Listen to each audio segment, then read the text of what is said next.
Welcome to the program. Okay. Hi, anybody that's tuning in. Corbin, you're just here on time. Yeah. I don't know if you can hear Corbin, but he says yes. Hello. So here is the page we did yesterday.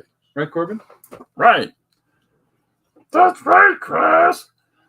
So this was drawn in 3 markers. That's it. And so then what I did was I put it in the computer. And while it was in the computer, we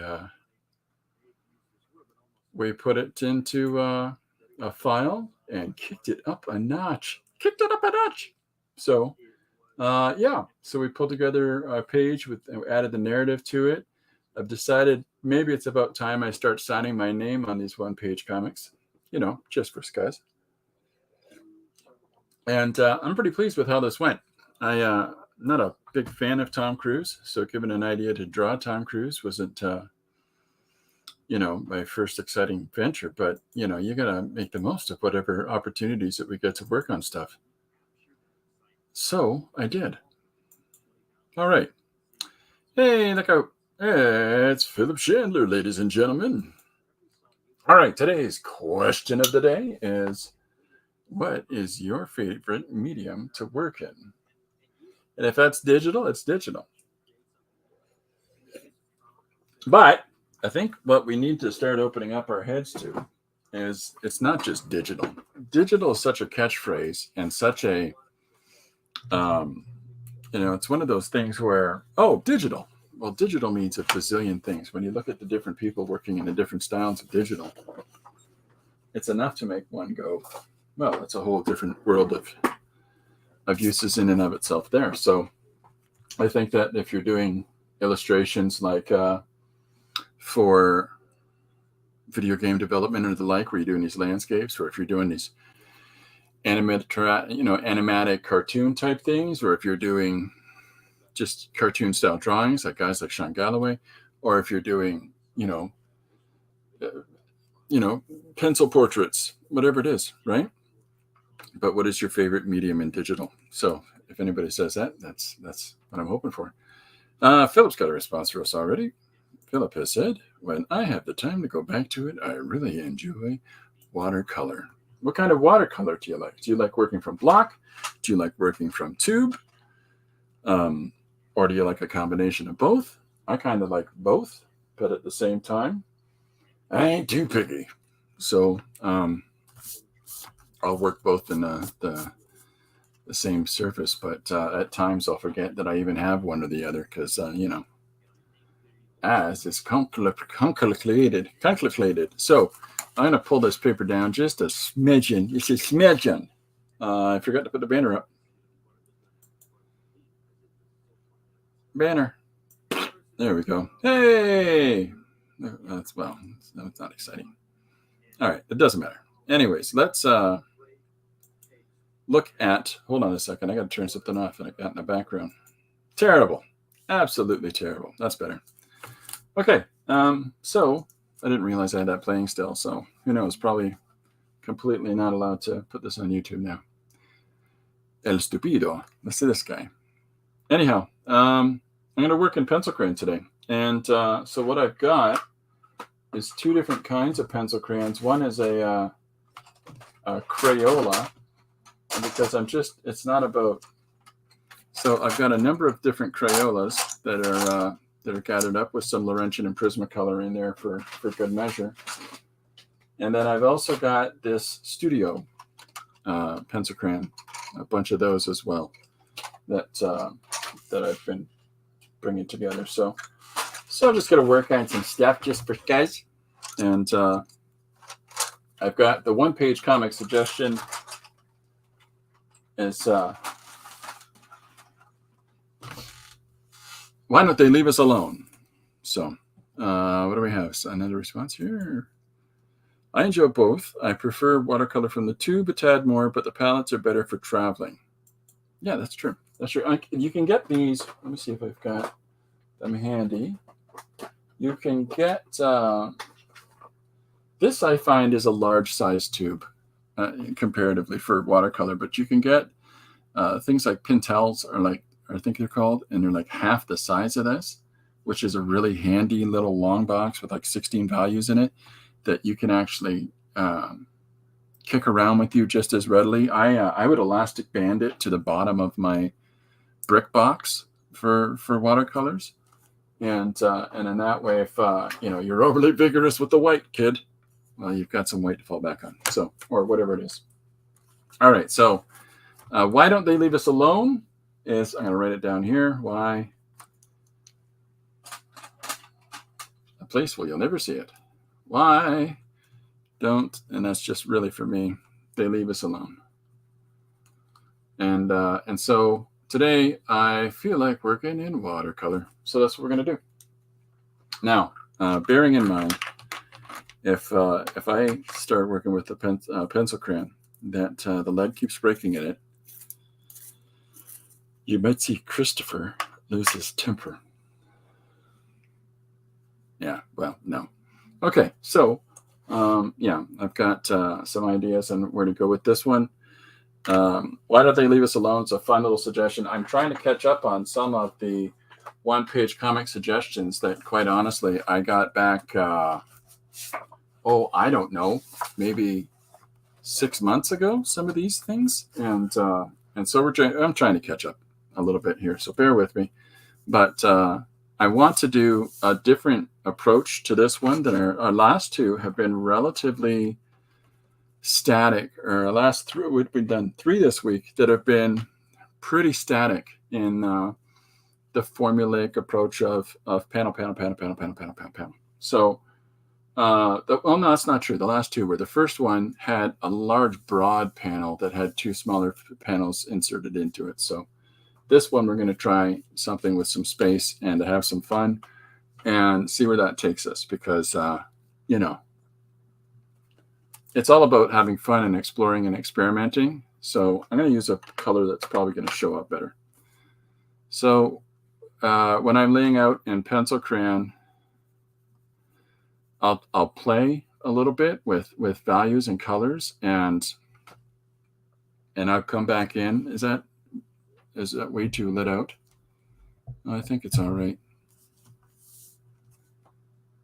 If my hand gets close, is that what washes it out? I'm trying to make it so it's visual, or it's so that you can see it.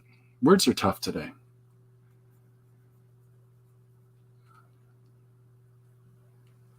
I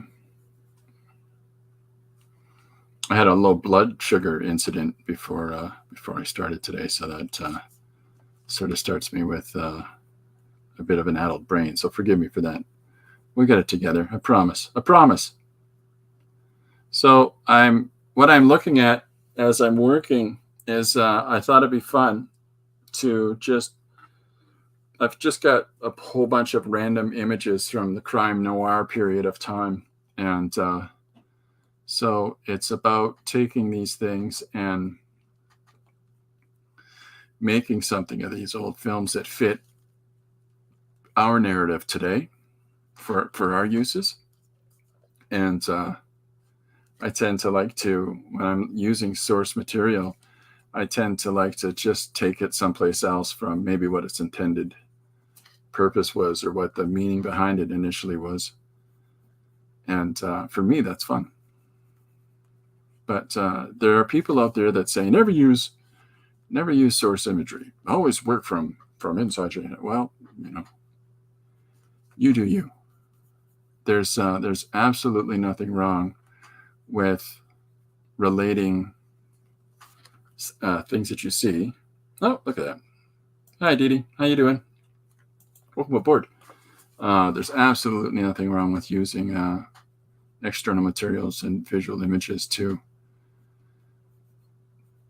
source for your process, your creative process, because if you're going to use it in the right way, you're going to take it and make something that's entirely yours. So you can take the most random things and sit down with those and turn them into your own narratives. You can construct different imagery from different sources together. I really enjoy that sort of thing. So it's all about having fun.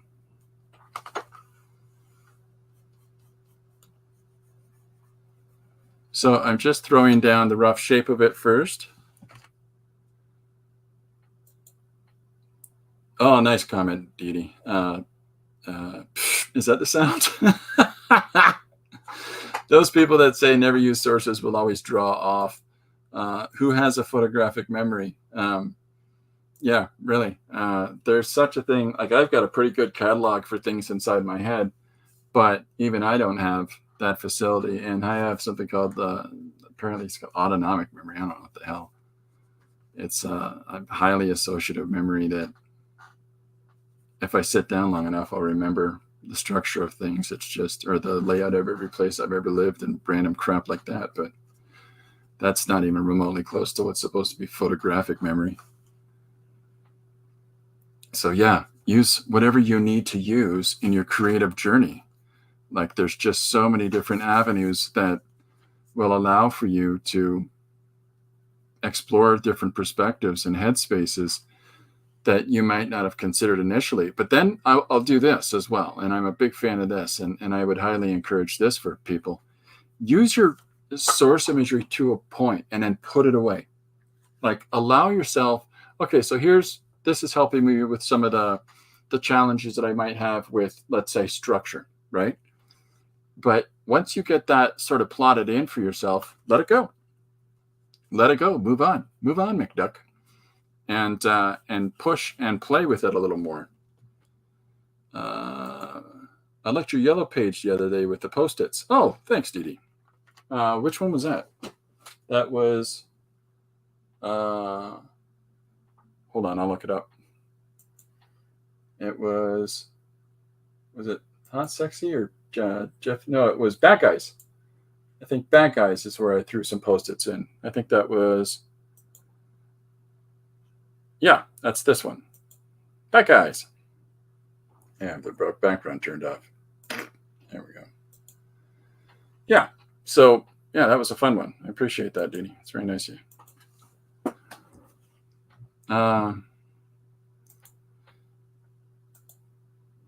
I've said the same thing. Few people have an eidetic memory. I'm always used references. Yeah. It's challenging. And even having a sense of the underlying structure of things isn't the same thing as having, like, Jung Yi, I think his name was, the fellow that just passed away recently, fine artist there. He had a phenomenal amount of understanding of how things work and how things to go together. But that has an awful lot to do with routinely drawing objects and items and constantly practicing and loading that sort of material up in his head for an execution. So, the people think he remembers how to draw everything. Well, no, he didn't. He just worked himself to that point. But even still, he was a phenomenal talent, Yes, he was fierce. He was indeed. So there's all kinds of different facility that we can develop for ourselves creatively if we just sit down to it. Like, one of the reasons that I work in so many different things and so many different medium and just try to play is because that need for exploration and growth for me allows me to find things that I might not have found otherwise in a different avenue than just sticking locked into one and one only. So, it's about what you yourself can find that works for you.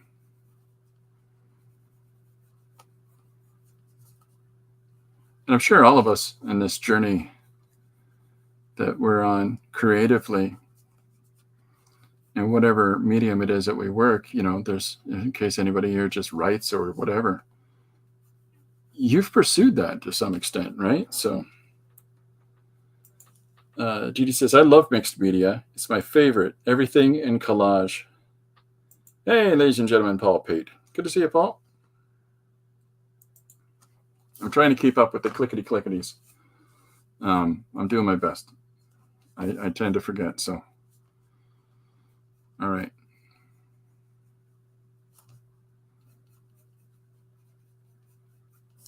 So even when you've got your resource material in front of you, like I say, just let it go after a while and allow yourself to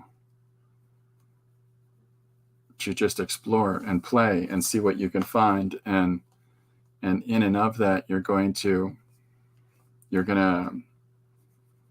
pursue different avenues and follow down different paths that you might not have otherwise.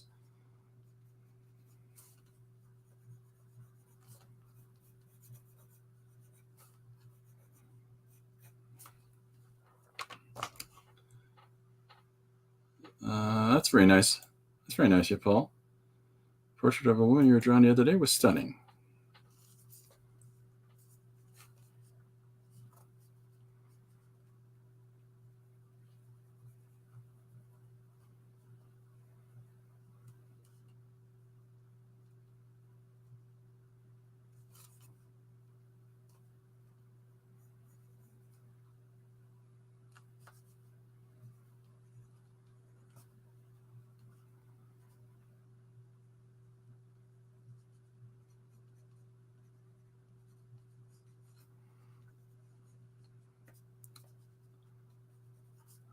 Didi, I really got to walk through your, put that up. Yay! I really got to walk through your Instagram. I really want to just take some time and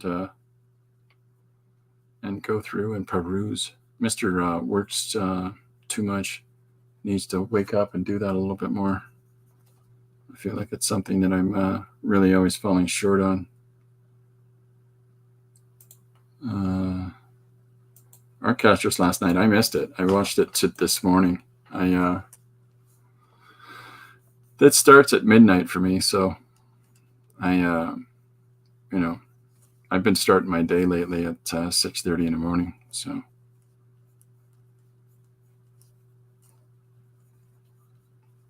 it's hard for me to slog that out.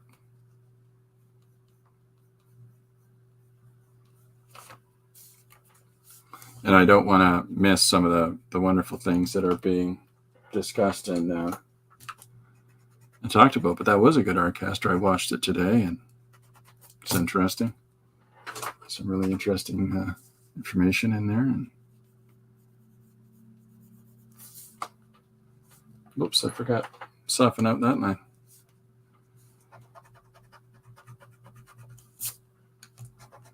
What's that, Didi? I've only got 1,300 posts. I keep eliminating posts. 10,000 pics on my phone. Holy guacamole. I keep eliminating posts. I keep going and saying, well, any of the announcement posts that I've kept up, I just go back and delete all those. So I find that my post count isn't getting anywhere over a certain number, like 6 something. And but I'm completely, trying to keep it down to just the work itself.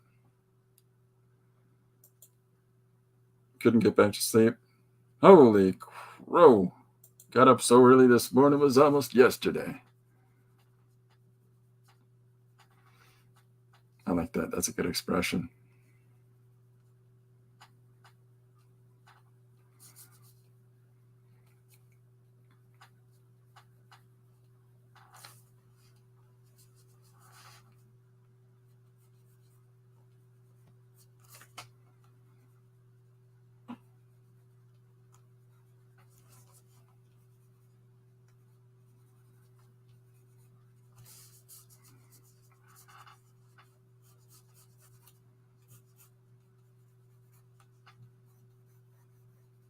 So just trying to have some fun with some. That's so nice. Nice.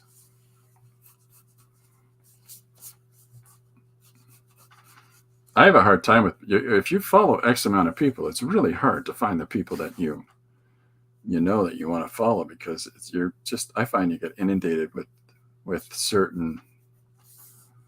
certain posts, and I have a thing now where if I'm finding that somebody posts all the time, do my thing, look at my stuff, sign up for my blah blah blah, and they've got 20,000 followers, I I tend not to stick with those people because I tend that they tend to eliminate the people that, I've met, or, and I want to follow what they're doing. I'm more interested in that human connection there than,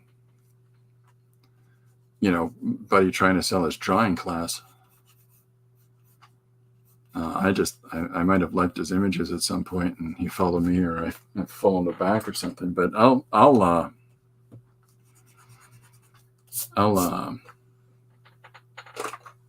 just wipe those people out. I'll just take them off my feed altogether, because I find that I never get to see what they're doing. The people that I know, I mean. So, you got to do what you got to do. So one of the things that, I don't know if you guys are familiar with Will Eisner, I would hope so, when it comes to comics and sequential media, but Will Eisner had a fantastic facility for define the landscape of the page, and he would often have characters hanging over into the credits and things like that, and I always liked that.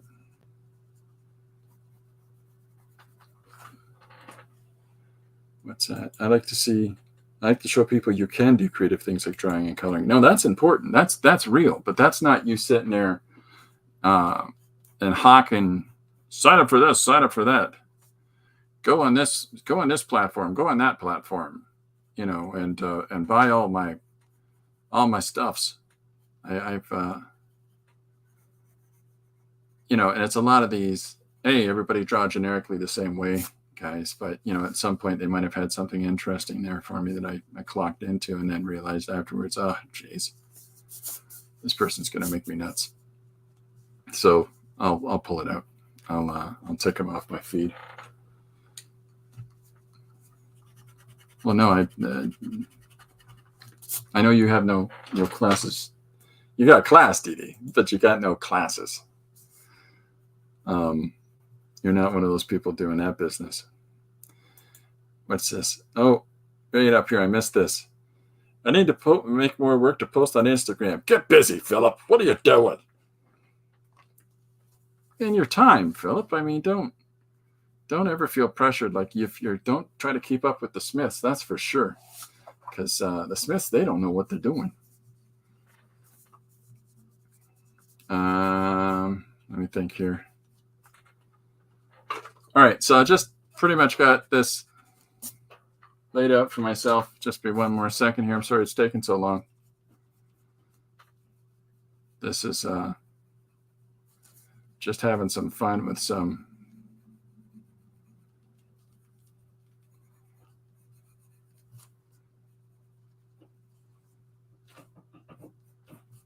old images, some old characters.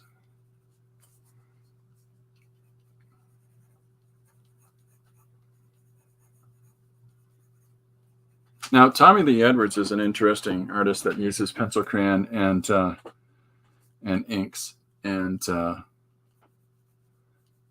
watercolors and a lot of mixed applications in his work. Pastels, I think he'll put in at times, and he has a really fantastic approach to his graphic storytelling. But if you've ever seen his work with these Smiths, that's good. Oh, yeah, you do that indeed. You sure do. I've seen a number of people following on board, and you're really really encouraging a lot of people. Dee, keep it up. That's great. Don't worry about the Smiths. Let's keep up with the Joneses. We don't have Joneses in Canada. They're all Smiths. Or McDonald's. McDonald's.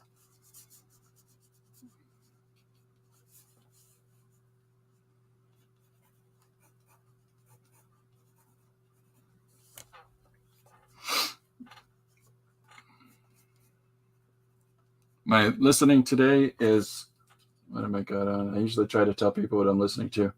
The Gorillaz, the album Plastic Beach. I'm a hit and miss guy when it comes to the Gorillaz, but I think it's a really interesting band that's one part music from one composer and the other part animation from Jamie Hewlett that did Tank Girl.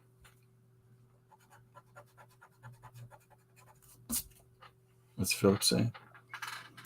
This summer, good luck keeping up with the Joneses. Oh, thanks, Paul. Yeah, I like Damon Albarn. He's really great. I've been listening to him for years. He's had a couple of different projects that he's done over time, but the Gorillaz and Blur are the big two. I'm a fan of both. The tricky part when you're drawing this summer, good luck keeping up with the Joneses. There you go. I just realized the cockamamie angle that the image is on. I'm sorry for that. I'll tell you this right now. I got to figure out the pivot better on my desk a little bit, because in order to work, I have to have it on a comfortable angle for my back. But then when it comes to being in camera, I've got to figure out a way to make my overhead camera lean forward so that it can be parallel with the page and stay open. If I try to move it down a little bit, the thing snaps either up or open or closed. And so I've got to figure out a way to suspend it without having it break on me. It's all a work in process with this bozo.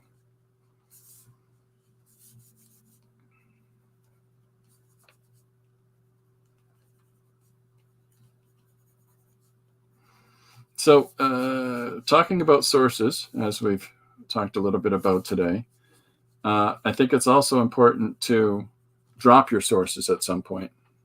Oh, this is it's an overhead scanner that I'm using. It's just, I really just have to figure out how to set it up so it doesn't fly over. I've got mine hanging from a yardstick tucked under some books. Oh, thanks very much, Paul. That's nice of you to say.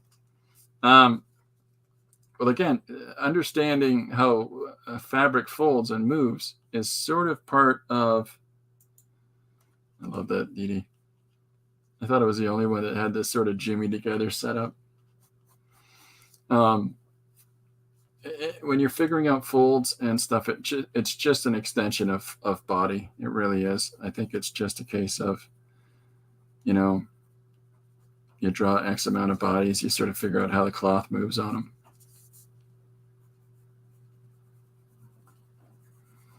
But there's that whole thing where study the body, study how the body moves. I don't know if you went to art school or any of those nightmare drawing classes that somebody just tried to drill that into you.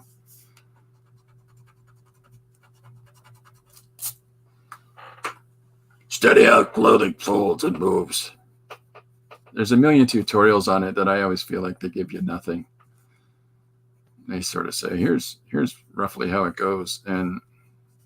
But if you can see somebody doing it, or if you can see somebody exemplifying it, that's a whole different case scenario than just watching somebody's drawings that shows you, here's how fabric moves around and blah, blah, blah, blah. So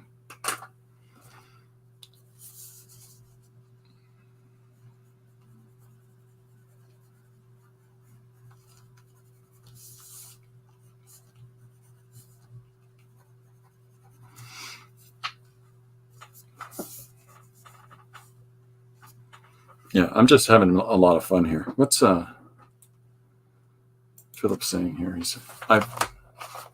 That's my issues too. I bought some long arms to hold the camera over my desk, but they're always too short. There's something that won't work right. Yeah, I have that's exactly a problem that I'm trying to sort out. I bought these extension arms, like they're basically like for a microphone, so it's on that bracket. And if it's not always in the way, what do you do with the ding dong thing? So, I've switched colors already. I'm ahead of myself. I think watching this video is helpful, but I need some practice too. Oh, well, thanks, Paul. sit down with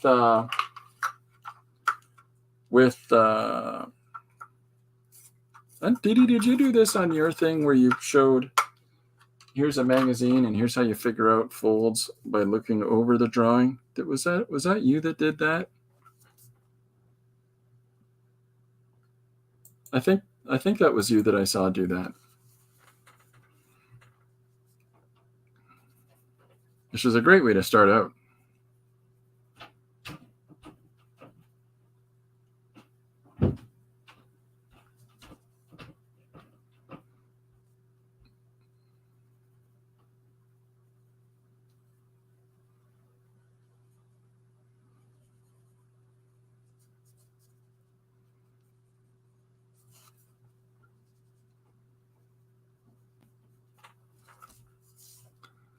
I think one of the things that I saw, at least, maybe it was you, maybe it wasn't, somebody takes magazine images and they'll tear out the magazine page and then they'll sit down. For some reason, I thought I saw you do a video on this, and either way, I thought it was interesting. But they take the magazine image and then they go over it with a marker and they try to understand the form and the fabric movement and things like that by breaking up that image, and trying to interpret how fabric moves around on the body and trying to get those folds in there and start coming to terms with that in their work, like right there with a Sharpie. I thought that was a pretty good idea.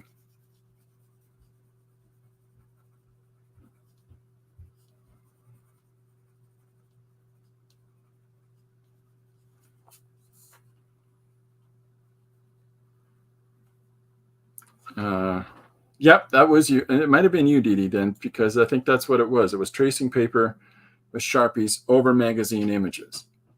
And I thought that's a novel way to get a feeling for how fabric, the weft of fabric and the cuts of fabric and how things work together. And I think it was you that I saw do it then. And I thought that's pretty good. That really gives people the start of trying to understand how things may well work that they might not have got a grasp on before because they didn't sit down and do that. So just do it right on the magazine page or do it with Sharpies, whatever method it is. But I'm sure that there's a great deal of people that would really benefit from that application. I think that whenever it comes to whatever means people need to use in order to try to understand how things work together, how things engage different surfaces, metal, fabric, whatever it is. If there's means that help them come to terms with those things, use anything that you need to do to figure that out. So seems to help many. Yeah, I would say it did. I think it would find shapes with and without tracing. I think after a while you're going to eliminate the tracing. You're going to just look at, here's the image and here's sip, sip, sip, and I'm going to do some quick cuts. And I think that that's healthy. I mean, after a while, you've got to start learning where parts of your body are. I feel like we're going to all be in a giant art studio in the sky someday after we're dead, making a huge mess. We might get kicked out. Especially some of us mixed media types. Take care, Paul. Thanks for hanging out.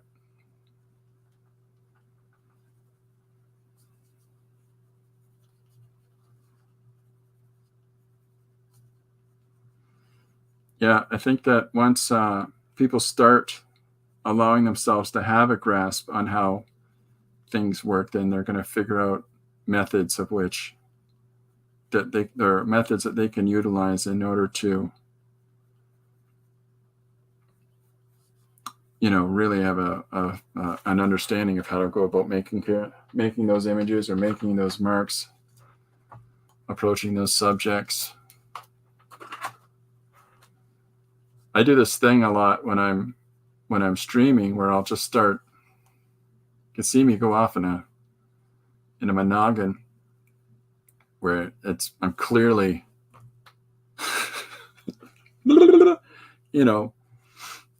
lost in my head thinking about how does this work in correlation with this.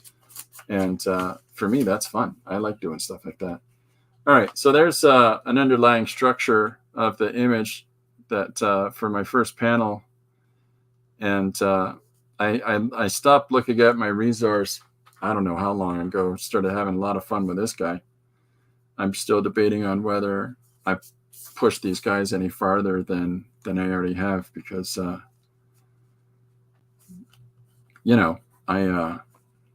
want to fit more material, another panel here and another panel down below on this page, so I can't just keep them going.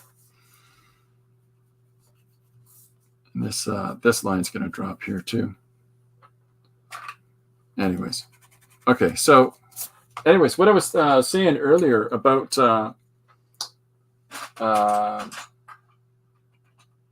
Tommy Lee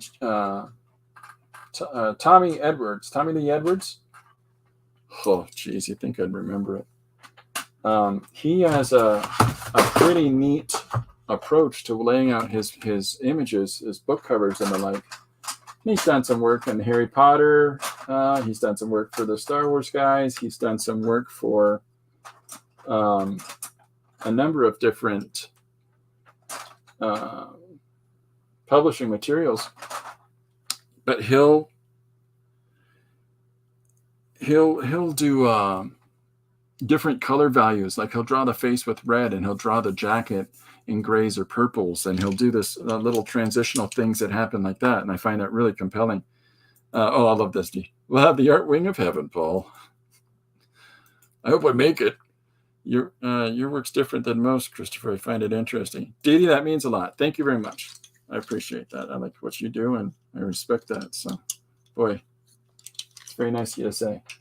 All right, so I've got a little random smattering of colors in my hand. And so what I'm going to attack first is I'm going to do my best to restrain myself today. That's my objective. I wanted to show you something. Where in the world did I put them?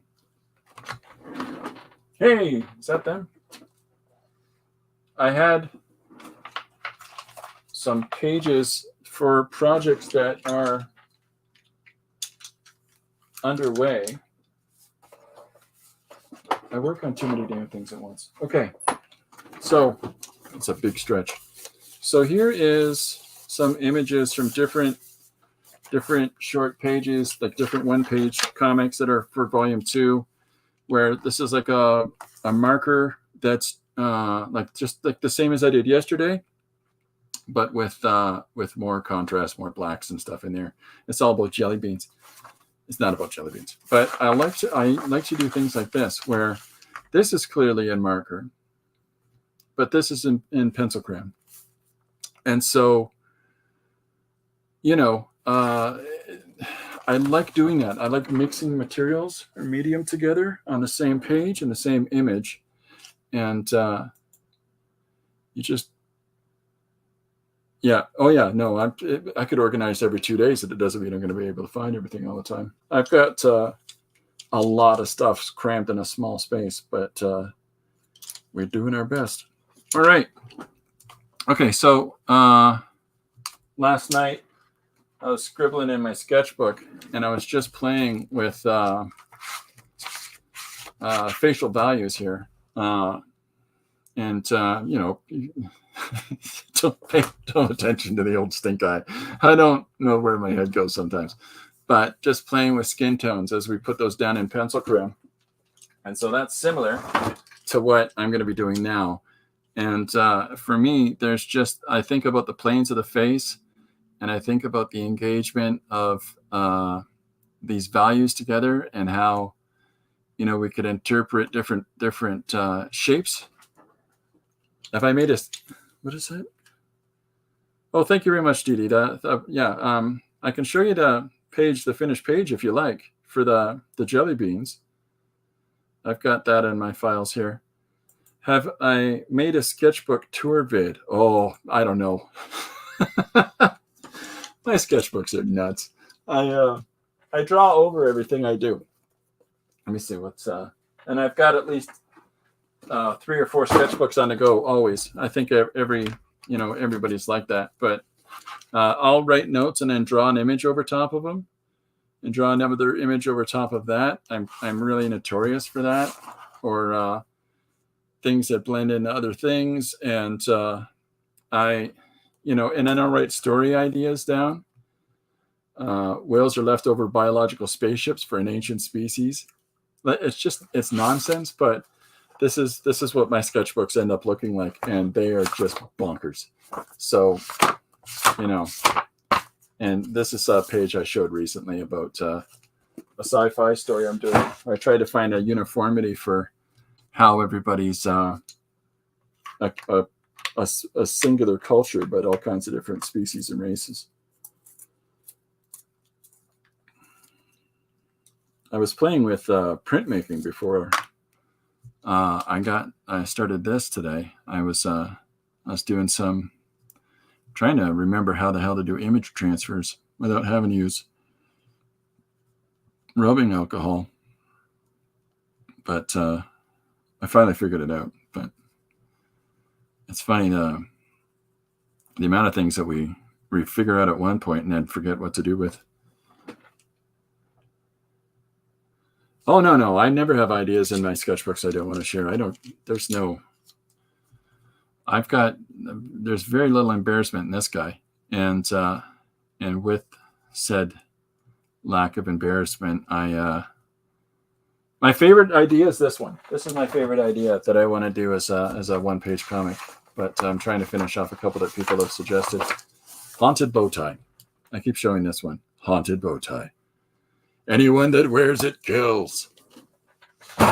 Just trying to figure out the logistics of how to make a bow tie transfer between people, killers, victims. I don't know yet. I'm trying to figure out the logic of that before I go about doing that story. It's just the silliest story idea I've come up with of late. So it's there's some really ridiculous ideas on those pages, and then there's other ideas that I just wish.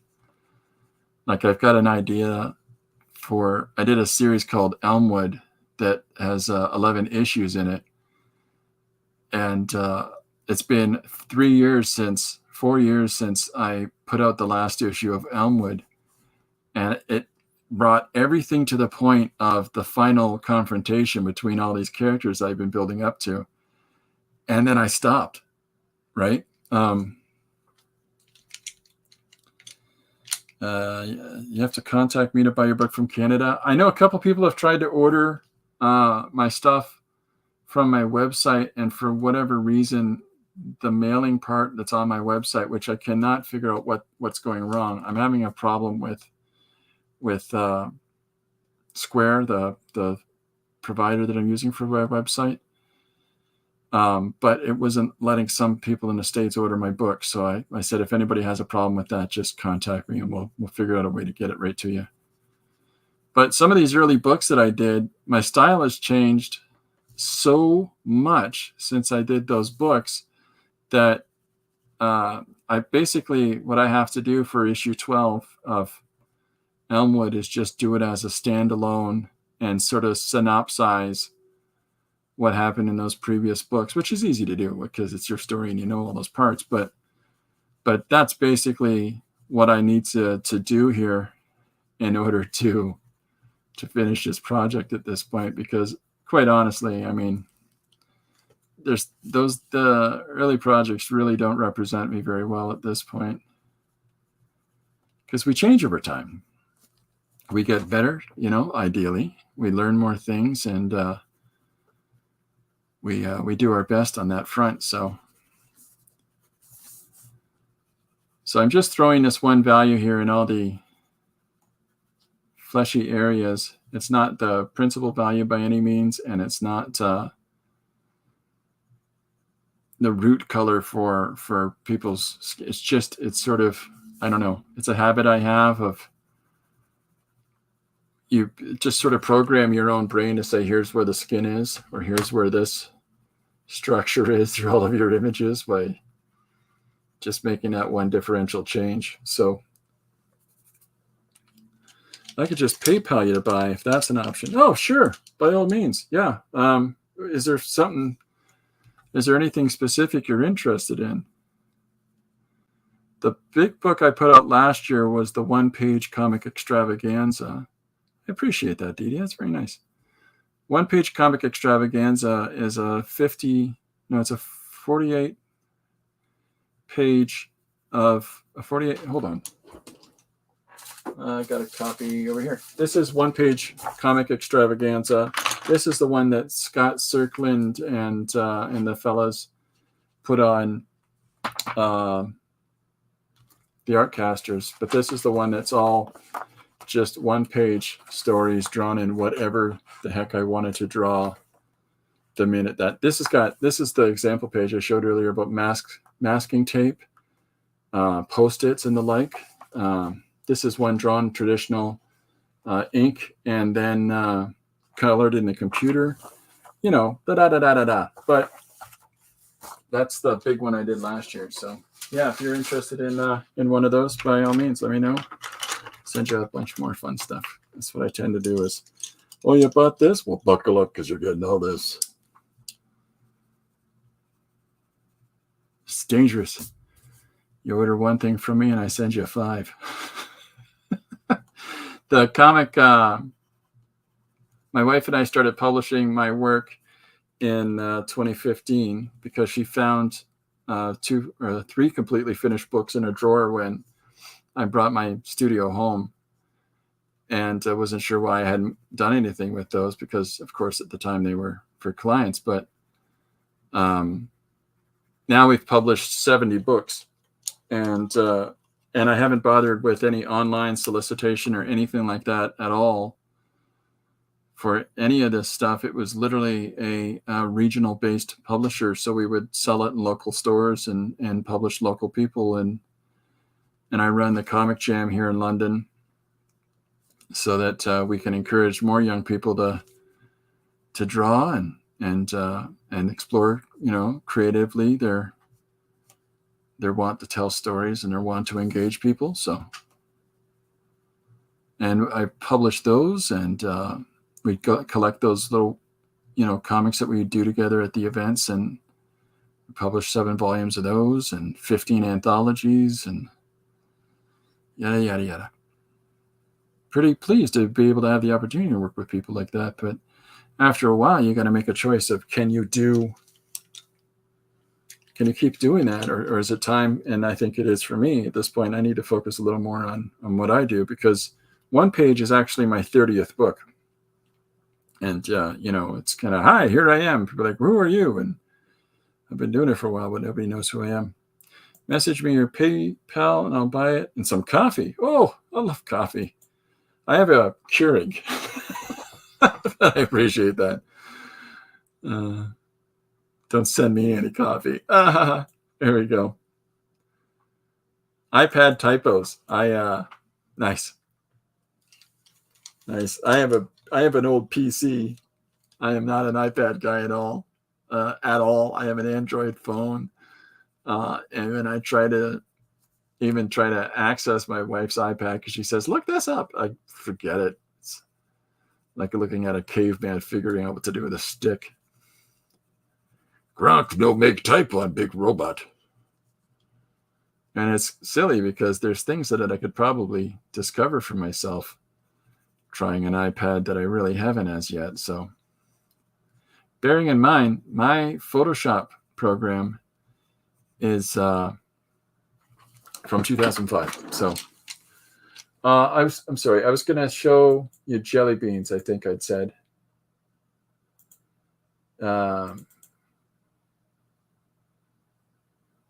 What are these ones? That's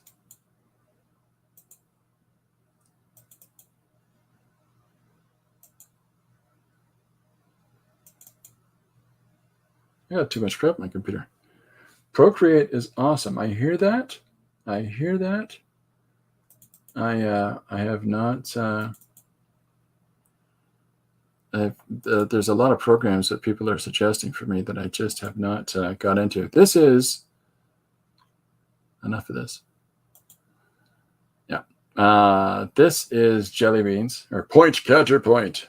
And I used jelly beans as a representation of showing how people just cannot make their minds meet on different issues, whether it's politics or whatever the heck else it is. It's everybody just argues about jelly beans. So that's what the one page that I showed earlier, that's what this one amounted to, is when I scan it and put it in, I even changed panel orders to suit my want, and then I eliminated the panel I drew of jelly beans, because that's the kind of sense I make. But that was a fun one. And then from the same set of things I did, this is Lord Reginald. This is Lord Reginald. That's this image of the different medium. This is Lord Reginald and his lads. So that was a fun one. What else have I got in this pile of whatnot? Oh, this is Boys Will Be Boys. This is the initial drawing, which is just orange pen and a white pencil crayon, but that becomes this one. A focused examination on the behavior of the youth of today. So this is the thing that I'm trying to get across to people. What a ridiculous comic to show everybody. She farts. Yep. This is the blue-red really works in jelly beans. I think that I really just trying to show the opposite sides of the argument, and I think that it works with showing different allegiances to things by separating the colors of the individual's text. This is a completely different style this is just narrative. And so I haven't even boxed it or anything else like that whatsoever. It's just one narrative voice about one simple thing, about some bad boys and their corrupting person at the top there. So, what I'm trying to put across is try everything and throw it at the wall and see what sticks. And we can find narrative. We can find where to take that as we're structuring it for story. There's great importance in long form structuring of our storytelling. There really is. But at a certain point, I really would argue that many people should just stop for a second, put whatever they're holding down for just a moment, and get bonkers for a few minutes. It's incredibly empowering for recharging people. And you never know, like, where that's going to take you creatively, like what that's going to create for you as an outcome for how you go about doing whatever it is, the main thing that you're doing. That's the old school vids they made on delinquency. Oh yeah, for sure. Smoking is not good. It's not cool, despite what the kids tell you at the back of the bus. Here's Tommy. Tommy is going nowhere in life. What? Tommy likes to smoke cigarettes and skip class. Geez, mister. Those are the best.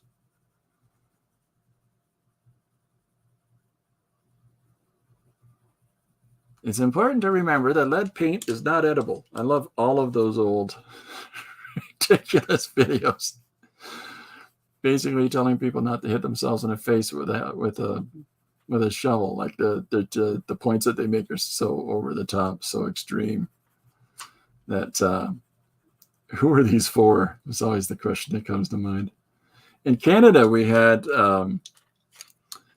far more abstract or far more sentimental videos that were really just ridiculous. Because, I remember having the hockey sweater when I was a boy. and it's all about a hockey sweater. Like it's literally an entire short film about an animated short film about somebody's love of the Montreal Canadiens and how I wanted to be Rocket Richard. And because it speaks so much to this sense of, the typified Canadian identity, that most people that are at least my age remember those.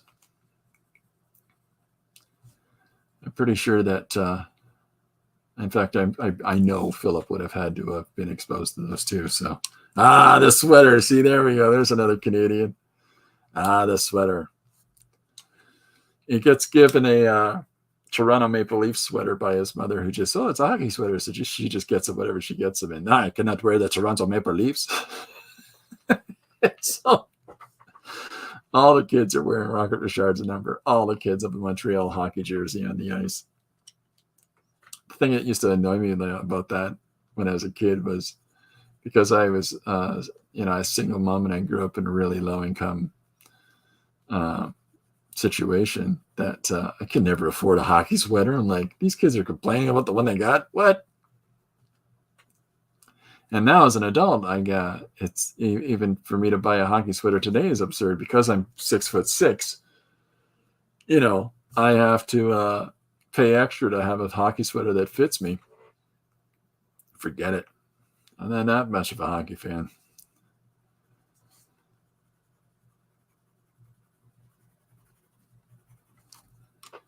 That's where they get you. They see them tall guys coming. Let's charge them extra for everything. Ha, ha, ha.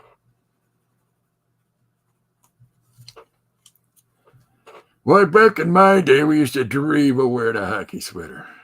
You kids come in here young, not wanting to wear one. One of my favorite insults is brandishing the term young like it's an attack.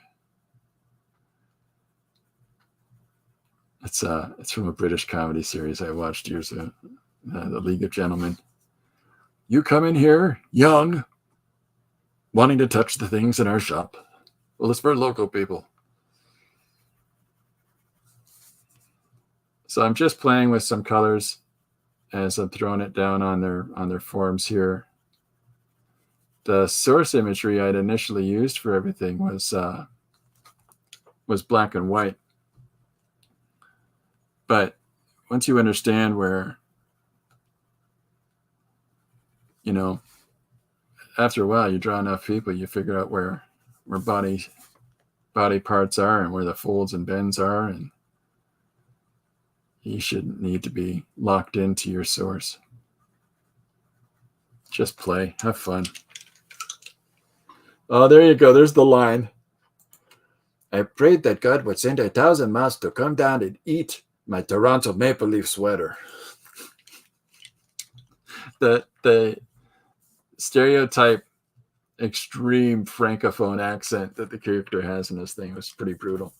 I don't know if it's picking up too well. Let me hold this up for a second. Maybe you can see some of the different values and marks that I'm trying to put in as I'm building up the flesh tones.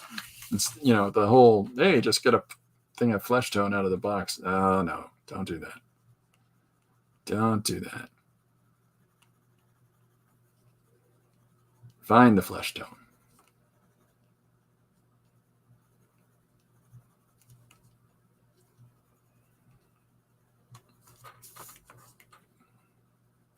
Oh, that's very nice of you, Didi. Thank you. That's very nice of you to say. I appreciate that. You gotta find some of those fun little moments.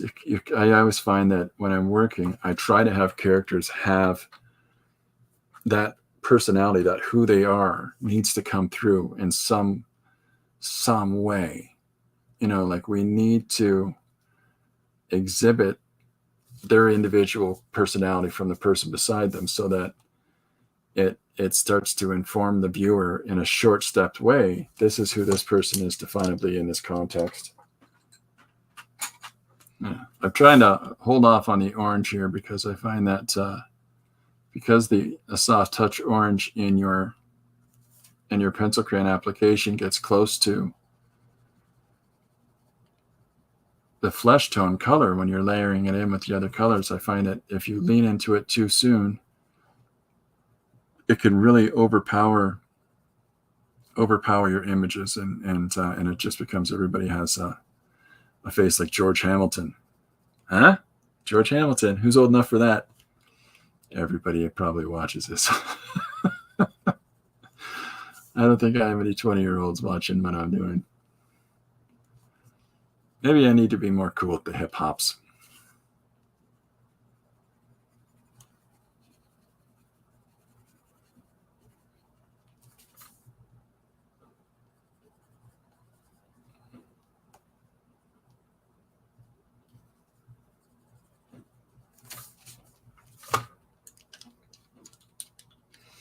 Is that? That's great.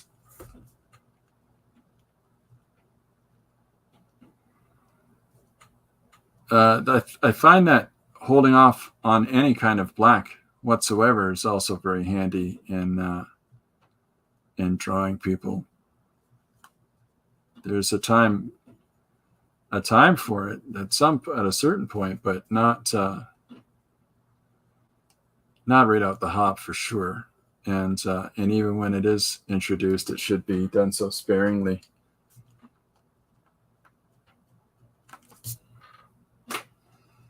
Because I think that as soon as we start leaning into that heavy black color, yeah, you're in trouble. I'll put black in stuff. I don't have an aversion to black. There's no part of me that has. When I was younger, sure, I had a real. Oh, as soon as you put the black in, that's it. It's gone. Whatever you were doing is gone right out of the image. But I got over that years ago. I tend to use blue and a brown as my black. And I keep my black's in my hand. It's loaded up to go, but I've yet to stick it in there. So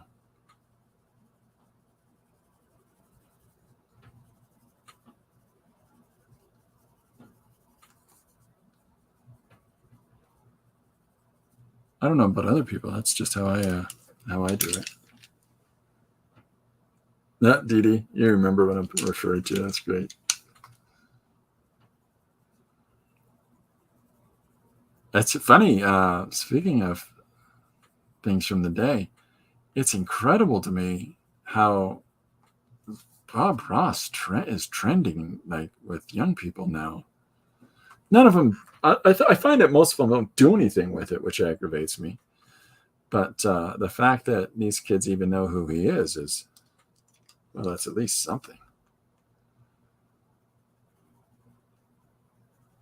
But I was surprised by that. I was surprised that that these kids were dialing into who Bob Ross was in his Joy of Painting series. My granddaughter's 11, and she'll watch it in my studio here and have a little setup and do some images that have very little to do with what's actually being painted on the screen by Bob. So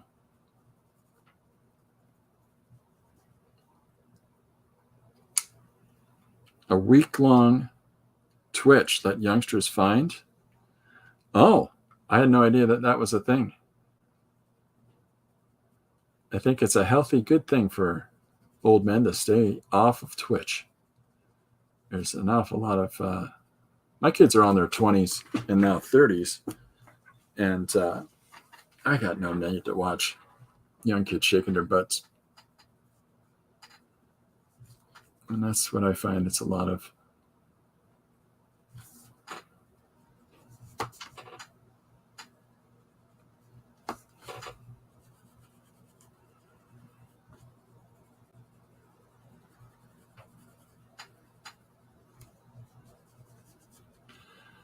That's a sad story, Bob Ross. That's a sad story of an artist being taken advantage of by promoters and his life being capitalized on for other people's economic gain. 24-hour marathons and Tubi. Oh, boy.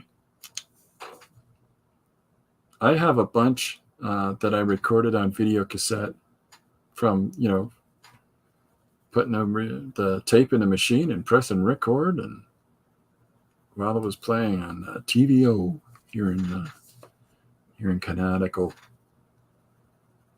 And I used to really enjoy painting secret little cabins in the woods. Some happy little mountains. And look up here at these clouds. Oh, what are they doing?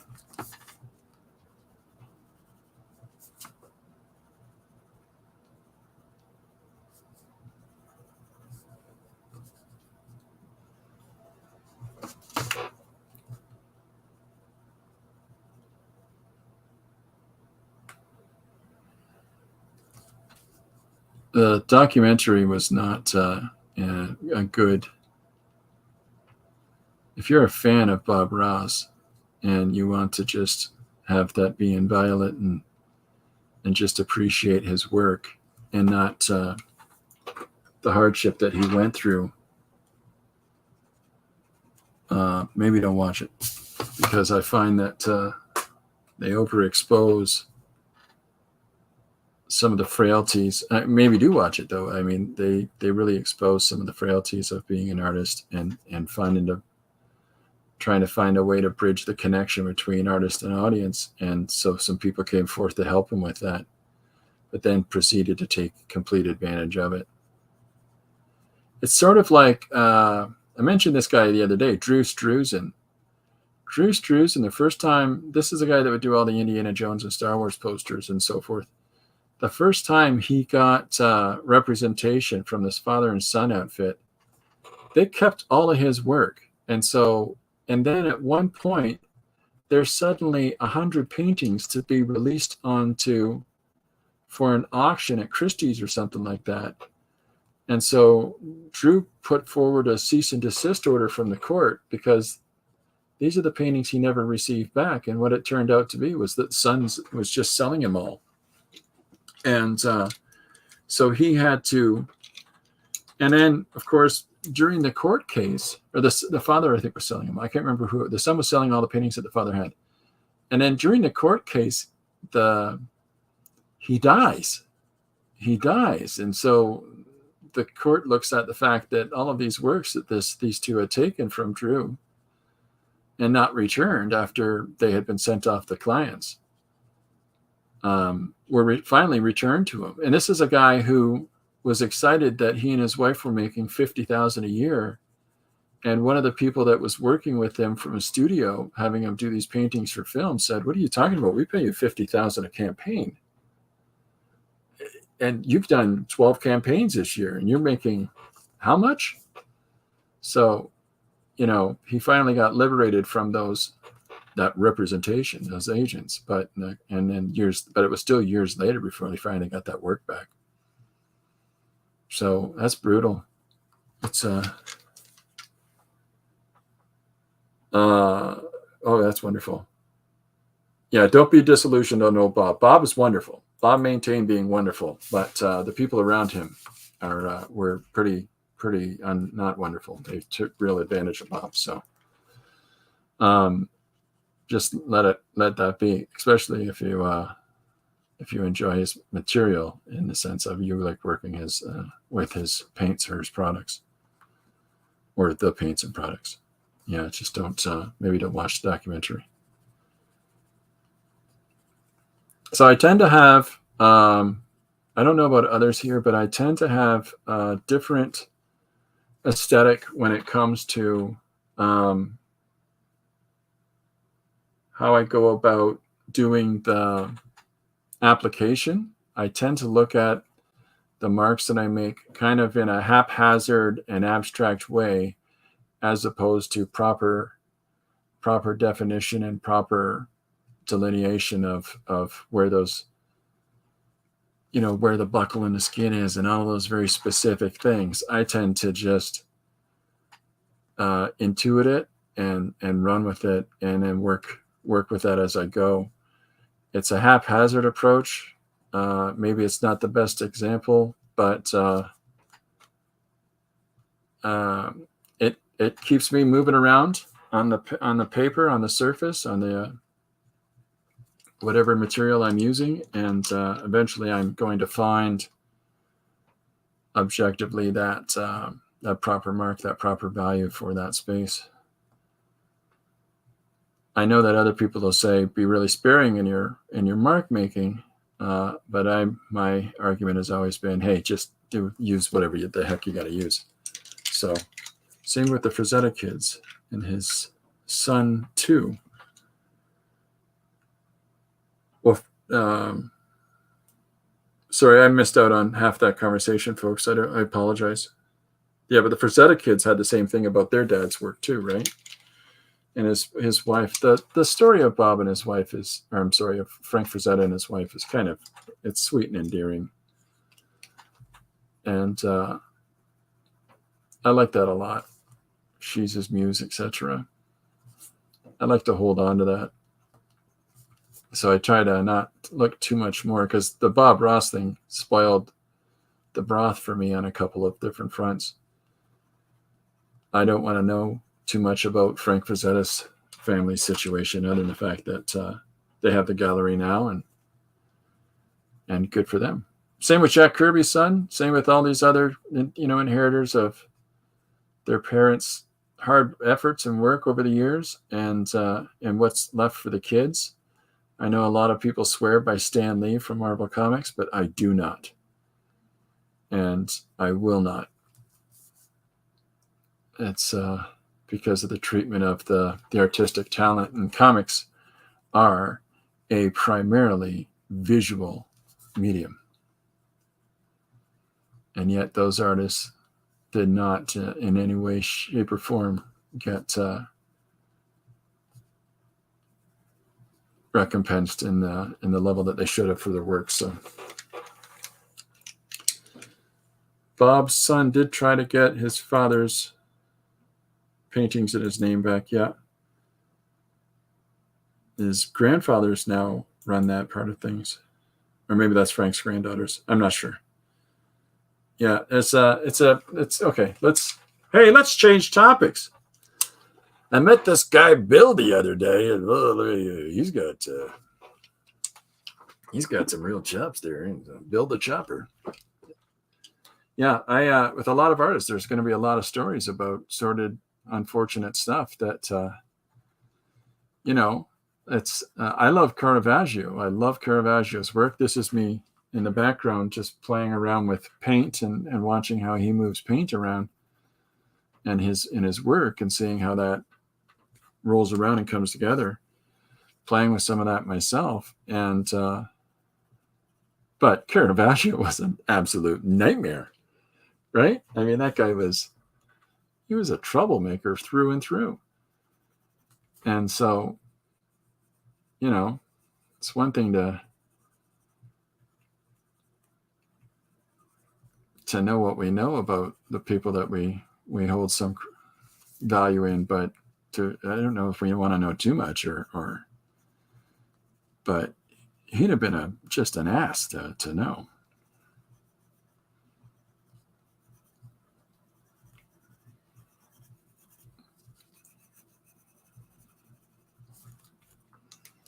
So this is where, are we getting freezing rain? I hope not, because Lori's still at the office, and I want her, ideally to not have to come home and that, to be able to drive home safe. I don't know if this is showing up at all here, but this is, I hope we're not getting freezing rain until she gets home. This is where I'm applying a blue into basically like an umber value that I put down in the hair. And now as I'm adding in these blue areas, you can see how it's pulling out a nice, really dark gray, or an intimation of black. And of course, you can put little punches and highlights in that too, to really pull it out. But this is what I'm referring to when I say just hold off on putting the blacks in until we start to explore these alternate sources of the putting in the same values. So as I'm coming together with this now, it's good to have big hands. I find that it really helps me, because I always have stuff in my mitt. If I had smaller hands, I'd be in real trouble.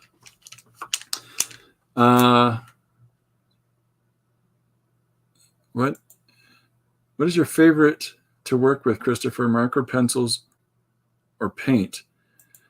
I know you do them all. That sounds. But do you have a favorite? Oh, that's very nice of you, Didi. I don't. I really don't. I think what I'll do. I don't know what day it is. I think it's Friday. I think what I'll do maybe this weekend is just I might do a short video of just walking a camera through just beside my desk here to just show I have drawers here, and I have small little drawer units up on top of the drawer sets.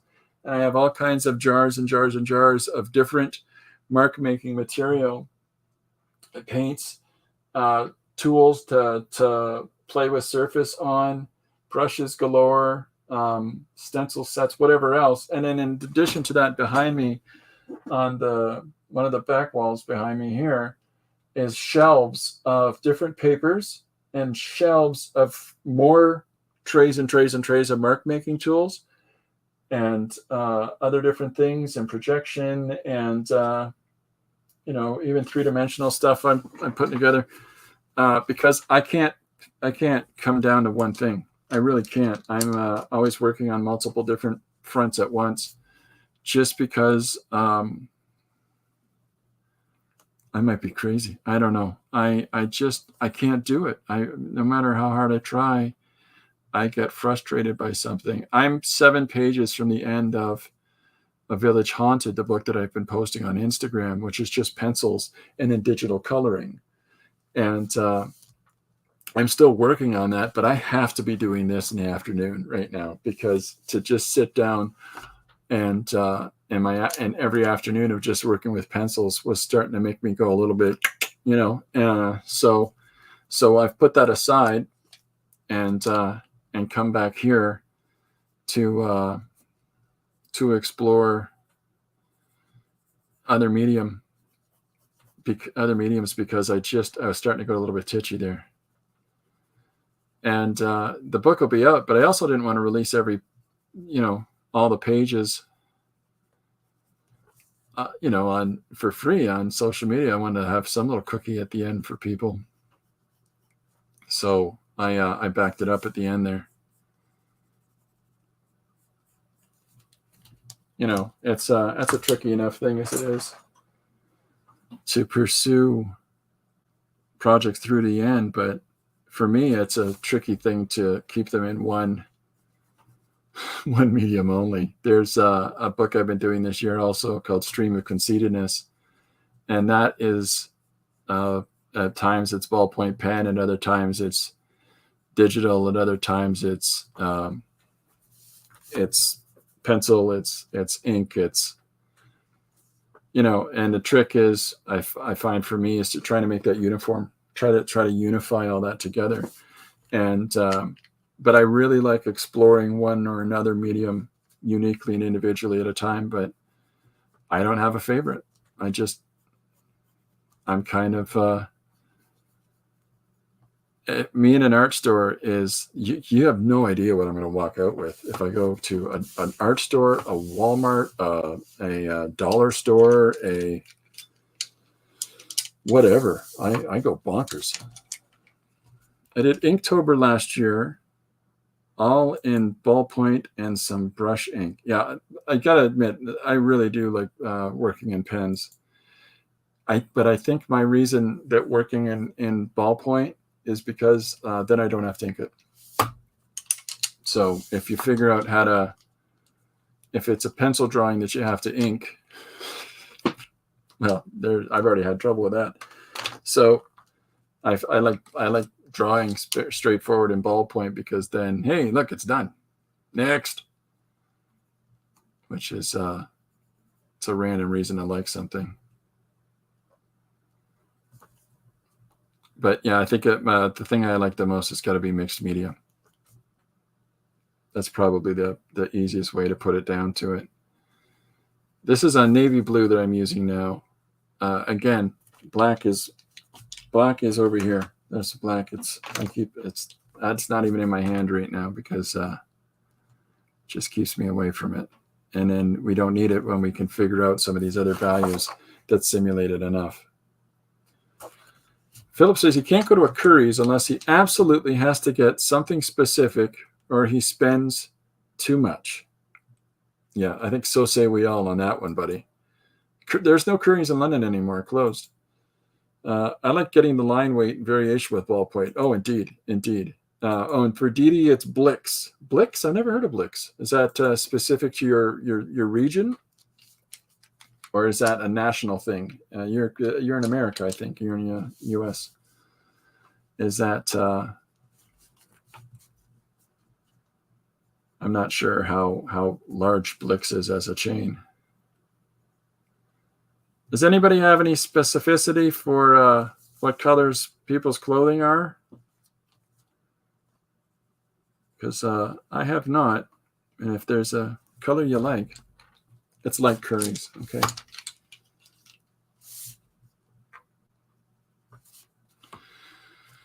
Yeah.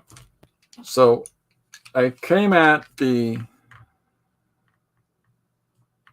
skin, the flesh tones for the drawing first, because that sets the tone for where I go with the values in the clothing. You don't want to try to, oh, it's a gray suit, and you paint this field of gray, and then now you got to do your, or at least I don't anyhow, want to have to follow having laid down a big flat color with trying to find the nuances in how flesh responds to light. So they have a really amazing set of their own alcohol markers that are comparable to Copic, but half the price. Are you talking about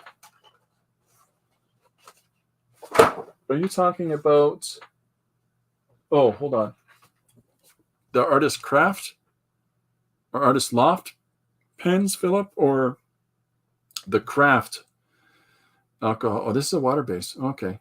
Yeah, the Artist Loft is Michael's, I think, or maybe it's, I'm not sure what it is. You're in Atlanta, Didi. Trying to catch up on Hobby Lobby. I just heard of. I got excited about going to see Hobby Lobby when my wife and I went to Amherstburg, which is on this side of the border, and I didn't know that. I was really excited to go to a Hobby Lobby, and I found out now it's we're in Windsor. Hobby Lobby was in Detroit. I'm not crossing a border for an art supply store. Those are your Michaels. So, I got it. We got the same stuff here. Blix has its own brand, Blix alcohol markers. Nice. Are they comparable? I would think that all things are probably relatively comparable.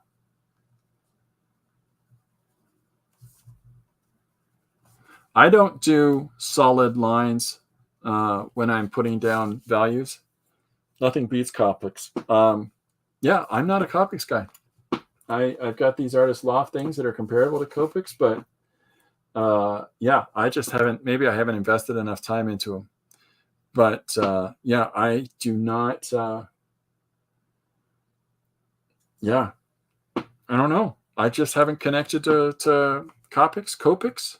I've always called them Copics, but I've never really connected to them. I know so many people that swear by them and do absolutely wonderful things, but maybe I need to just get it together and spend a little time exploring them.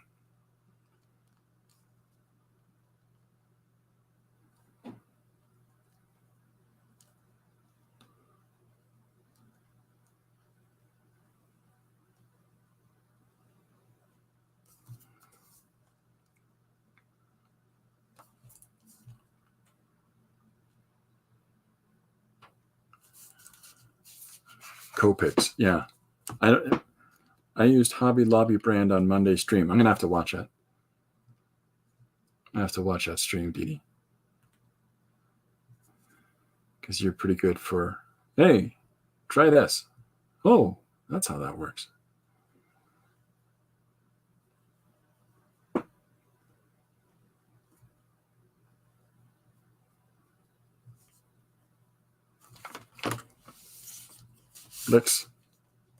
Blix blew Philip away. They blew him away.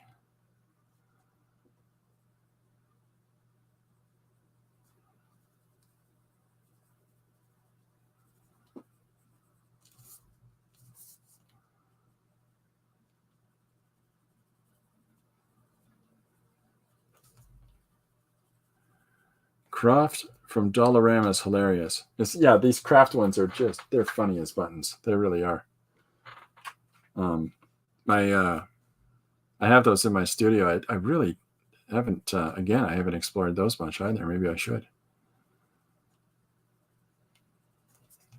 It's something I'll reach for and grab. Hey, swipe a orange.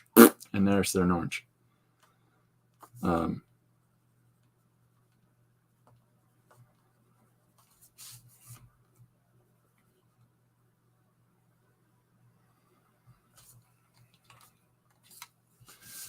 They are not blendable. Now we know.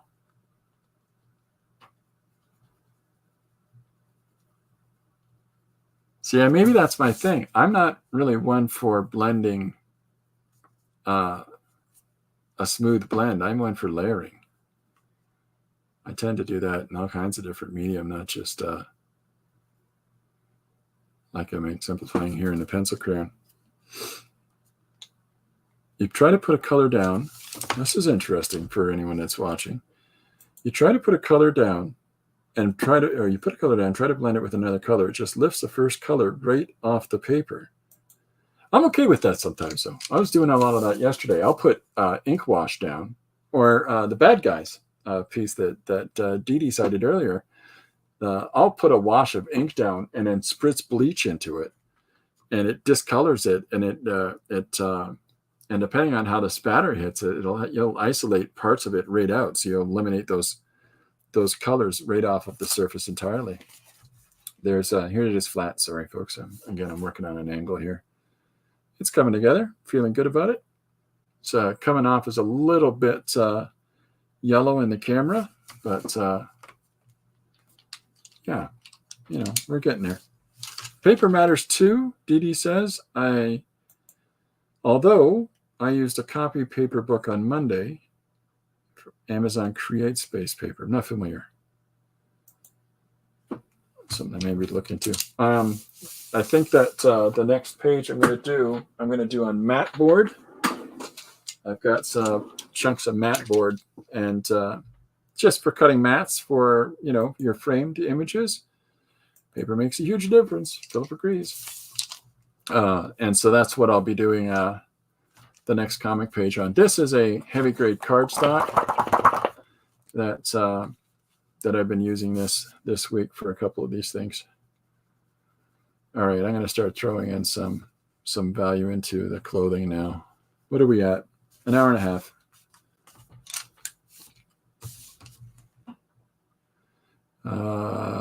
Philip says that he's like me. He colors in areas and layers, but does very little blending with alcohol markers. Books you can self-publish on Amazon, Christopher. A lot of people sell their color books on Amazon.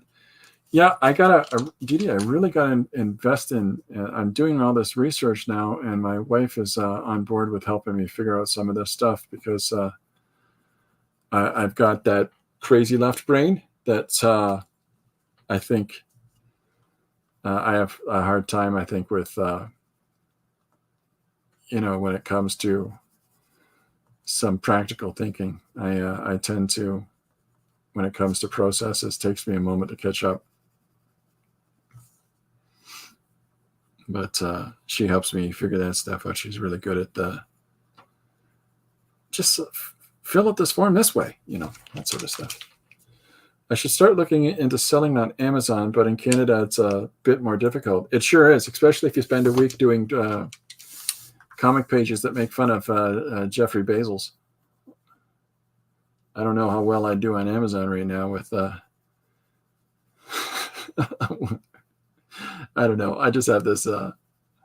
I'm not a conspiracy nut by any means, but, Jeffrey Bezos has got to be able to figure out any images of people place anywhere that make fun of him. He's got to. Those guys rule the world. No, I'm not that crazy. I'm not that crazy. So this is just throwing down some of these little hits, these little shadows, just cutting those in. And oftentimes I'll run against script. So wherever I define some of those forms earlier, well, I'm going to play in some more, or I'm going to ignore some others. And I don't know how others are, but I tend to do that a fair amount in the process. So even when I lay out a drawing, I'll change it as I go. Just keeps it hopping.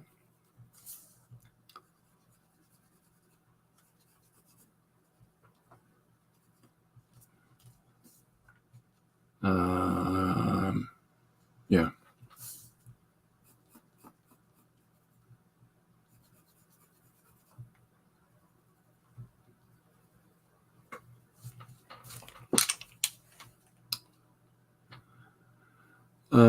Start looking. Yeah, listen to Lori. Always listen to Lori. That is my rule of thumb. That is, I'm really blessed in the marriage that I have. I know very well to take the great benefit of my wife being so much more dialed in on some of the things that this old plonker can't figure out. And she puts up with me. That's a real blessing there. That's a gift.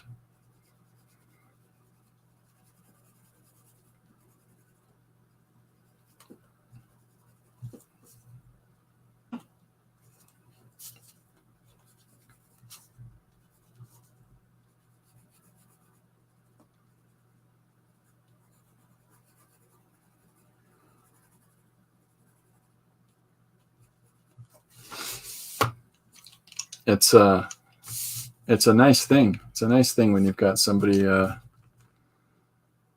think it's an isolating thing to be a creative that's always working in their space, and I tend to be. The place I've worked for 21 years, I stopped working at in September of last year. We just decided this is what I'm going to do now. Just do what I do in my studio all the time instead of having to do it at night or when the kids are asleep or after I'm done work or whatever. But now that kids are adults and my health took a turn doing what I was doing, we said, forget it. This is Lori said to me, you're retired from that now. So I listen to Lori. This is what I do now. So that's what there you go. That's what I say about Hubster. He puts up with me. I think any time that we get in those situations where you have somebody that can corral our lunacy, that's always nice. And then the same thing applies. Yeah, very much so. And then the same thing applies like peer groups. If you've got that same fitting in your peer group as well, it's what does Philip say? I wish I could do that too. Well, of course, it's something that I didn't consider would ever be an option for me until my wife told me it was. And I didn't do art full time until I retired. You see, retired in quotations. That's how I put it too. Because artists never retire. And even if I think that with an artistic or creative brain, even if you're not sitting down throwing marks on a surface all the time, your brain's still going at it all the time. You're still creatively constructing things. And at that certain moment, when you have that affordance of opportunity to sit down with that and to put those marks onto a surface, oh, look out. That's when it's all going to erupt. It's all going to explode.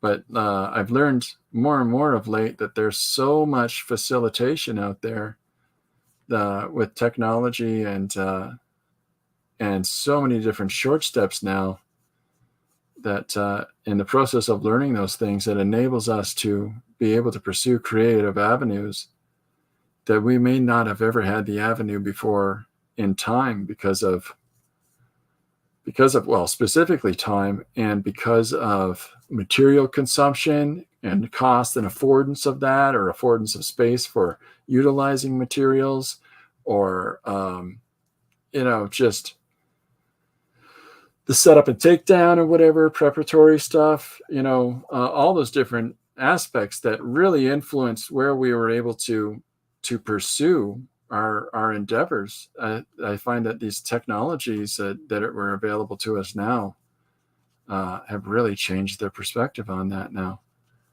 By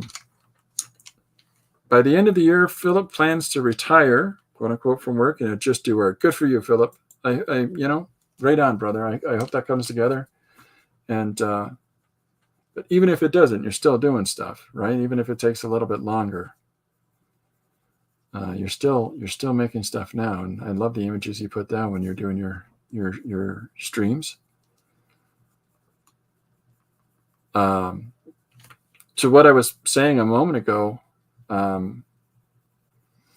think it was Gary Hodges told me that I've really been enjoying Jim Luan's videos, folks. And anybody that might not know of Jim's videos, hey, they're fun. My preference of videos growing up was always guys like Bakshi or Bill Plimpton. And Jim Luan's work is kind of similar to that. And so there's a sort of connection for me in that. But I'm really liking those. They're definitely worth checking out. And Paul Pate did a really cool animation recently too. I always made art no matter what or where we lived. Moved over 30 times and had half as many jobs. Oh my goodness. That'll keep you hopping. Some creative and some not. It's a challenge. It's a challenge with any of us to be able to maintain our output. The creative output that we always want is never going to match the output we actually ever do, because of the fact that we're living real lives in the real world. And as much as ideally it'd be nice to have the affordance to do it all the time, even working in a studio at home, I don't have the affordance to do it all the time. I've still got, marriage and family and a house to upkeep, and Philip and I were talking recently about the whole setting up and taking down of decorations, and just to celebrate those parts of life, I told if Phil's very careful with his decorations, and my wife calls it Tasmanian devil mode, where it's absolutely terrifying to watch and amazing that I don't break everything, but I move so fast doing that stuff because I want to get back to drawing, which is terrible. We got cats. I have Corbin behind me here in the studio. They take up so much time. Good Lord. I don't want to say it too loud, but I have managed to get away without having to be climbed on today. So, it's a good day for being a studio cat.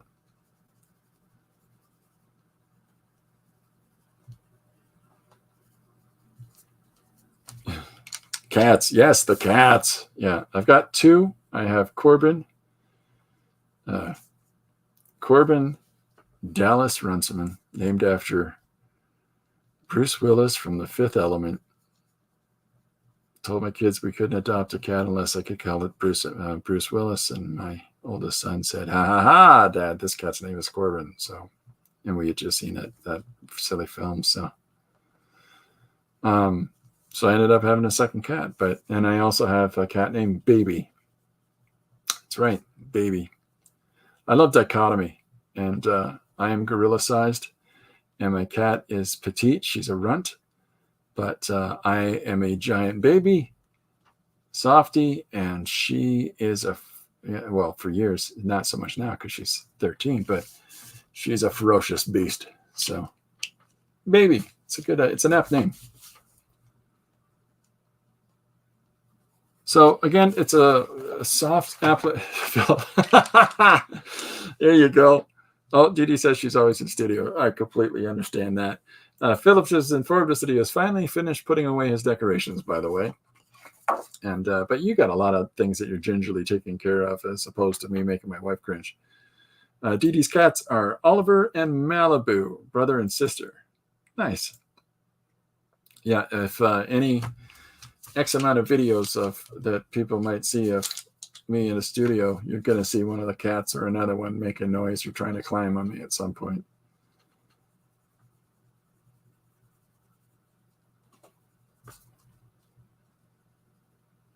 It's not an imitation. Corbin does this thing where he puts his paw on me. And, you know, hey, I'll take your attention now, thank you. And as soon as I started talking about cat stuff, he just did it now. Rotten animals. So this is, again, just exploring the planes of the clothing and the crinoline dress, you know, that has this little, they're wonderful. It's a wonderful fabric because it has this fantastic planar separation where you'll see as the folds are really rigid and sharp. And I think that looking at classic dresses or special function dresses like, it's a weird conversation for me, but special functions like where you have like fashion shows, and so people will be walking through, you know, with their fancy dresses on. The ones that have like the dresses that look like prom outfits type of a style I think is generally the fabric or the style of a crinoline dress. So I'm putting a little bit of red really lightly into the deeper green areas because it pushes them back a little bit. I advocate that if people have an opportunity to do so, they should look into some of Hans Hofmann's theory on the push and pull of color and the interplay between scale and tone and how that works in color. And so I think it's a really great opportunity for some level of comprehensive understanding on how values work in correlation with one another. He was a teacher in Long Island for the North American Abstract School, I think it was called. The guy painted his house in oil paint tubes. You know, to each their own. What are we at? 142. I'll get all the base colors down today and finish it later on. And I'll post this sucker tomorrow. Yeah, it's a good week. I've been just focusing on the one-page comics, and these one-page pieces take generally a day. So it's been a lot of fun working on this project. Hey, 7.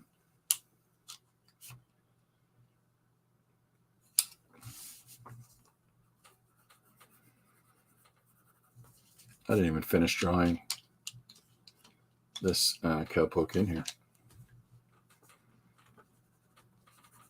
No, that's not the value I used.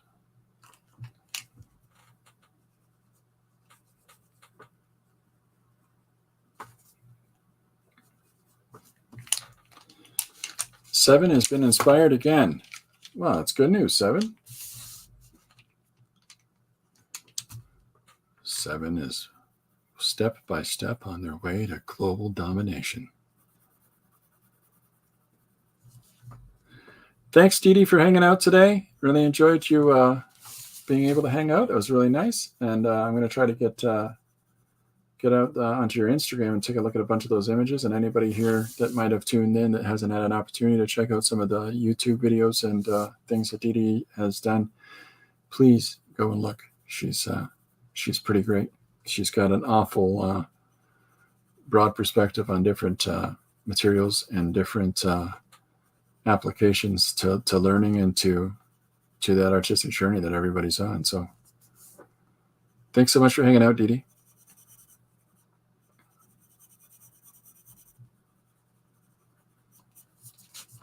So I'm putting down a basic brown value into some of these folds on the pant legs for this guy here. And we'll see where that goes. My application for the marks that I'm making right now are soft. I put the colors down fairly soft in how I make the marks, and I build them up. So I find that for myself, at the least, that helps me to figure out in the process of putting together the image, by laying those marks together on in accordance with the other values that are going over top of them or against the grain of them, we'll start to define different form and different movement in fabric and in the surface of skin. And is it exact, like, you know, in the sense that when you look at your hand, do you see green? No, but I mean, that's part of the way that we work individually as creatives, is that we're going to make abstract decisions. So, oh, Philip's back. So I try to pursue some of those marks and values in the work in a very light way, so that I can bring them up. This is how I work in the pencil crayon. At other times, I'll draw very, very deliberately in the pencil crayon. But that is a stylistic thing that I'll try in different surfaces. I showed a big stretch. I showed a page earlier. Where is it? Here it is. Where these marks, this is what I'm referring to when I talk about building up values through overlapping marks. But you can see how clearly some of the pressure that goes down onto the surface of the paper is clearly more crisp than others. And so that difference of pressure is going to put a different sharpness into that area, and so those areas can be used as specific focus. So, like you see in the eyes and the eyebrows here, and the shadows. So,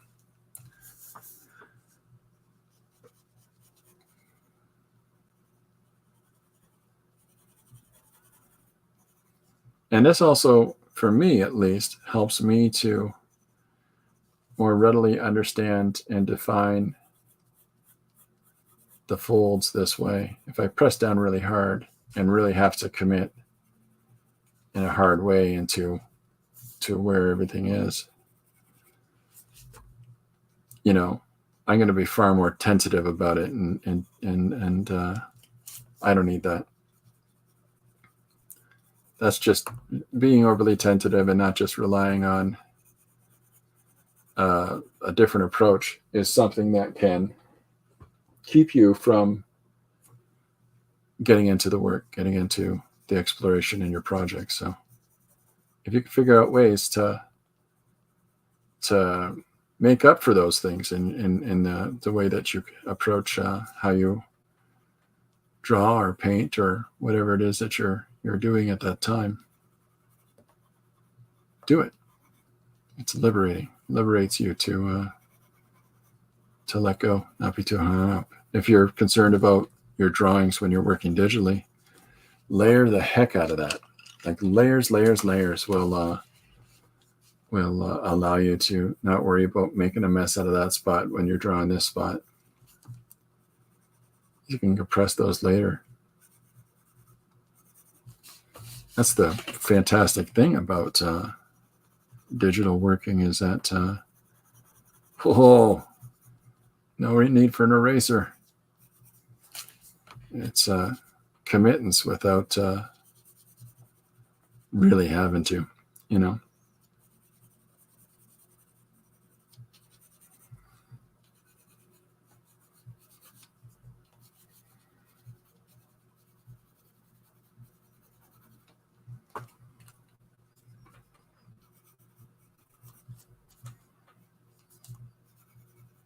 So, you know,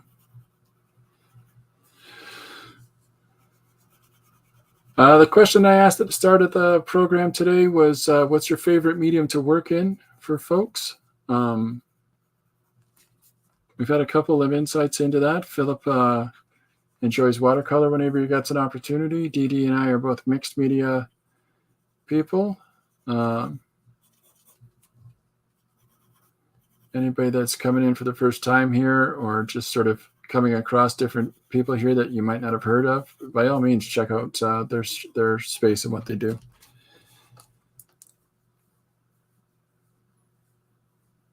No, I don't mean story type. I don't mean concept type. I mean medium. When I say medium, I mean pencil, pen, paint, watercolor, digital, charcoal. Good Lord.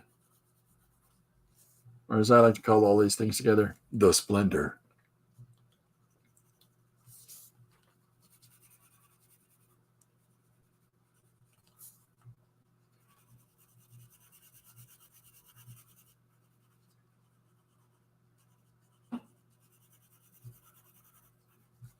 Yeah, so that's coming together, you know, in ways that I'm enjoying very much right now. But it's, again, just that slow. I wouldn't argue and say I'm methodical by any means, but just a softer application as you find these things and how they work together. And find those lines, find those marks, find those values. Philip used to enjoy overlaying chalk pastel with watercolor.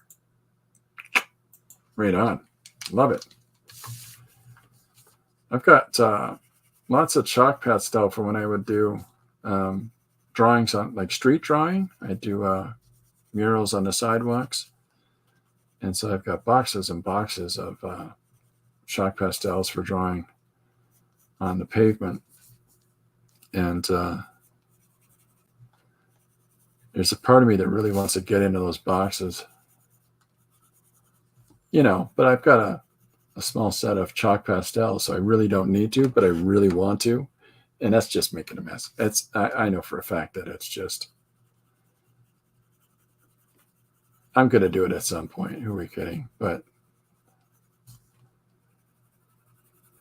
I got to restrain myself on some fronts about the different medium I'm using all the time.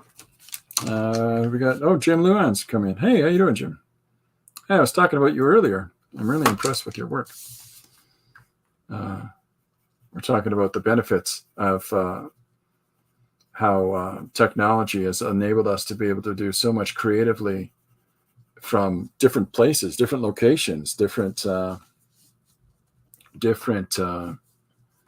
scenarios that we might find ourselves in, working on a train or a bus or whatever it is, because you can do things on a laptop. And what a gift that is for creatives to be able to have that affordance of availability for doing what it is that you want to do. I don't know. Do people really feel comfortable about cracking open a tablet, an iPad, or the like on public transportation? I'm curious what people's headspace is on that. Lori informed me that I'm too bold on things like that because because I'm 6.5 feet tall. I tend not to think about somebody coming over and stealing my thing, because they probably look at me already like the domestic gorilla that I am. But do other people that are probably more normal size feel comfortable to do that? Or maybe it's where you are. Philip, I still have a beautiful set of chalk pastels my parents bought me for Christmas 30 years ago. Yeah, they maintained their brilliance for a long time, chalk pastels. I can't use oil pastels because for some reason they just, I can't breathe and I'm making all those noises with my face. And just can't use oil pastels. Oil paint for that matter. Oh, Jim has something. Mobility is a dream come true. I usually only work when I feel like it's secure, kind of like being in a public coffee shop at the same time being sort of isolated. And it's impressive how much you can work in a public space not just you, Chip, but anybody per se, how much you can work in a public space, but really allow yourself to isolate creatively into this surface, into this structure, this device that you're holding wherever you are. I mean, that's what a crazy game-changing benefit that has for us all. I really got to get a tablet at some point. I got like a Kindle or and I have a large phone because for my large mitts, but I really should think about getting a tablet. It's one of those woulda, shoulda, coulda things with me. Largely because, like I said earlier, my wife has an iPhone, iTechnology. I'm an Android guy because whenever she says look something up, I'm completely bewildered when it comes to iTechnology because it's very intuitively different than Android. And it's just a combination of buttons and a combinations of repetitive association that I'm referring to in that regard. I'm a Luddite. I'd hide in a cave if I could. So I'm just putting some fun forms in this lady's hair, and we'll try to define this a little bit more as we go. But I tend not to erase lines unless I find that they really interfere. But I'll leave lines in, like the red bits in her hair here, and just try to work that as I go.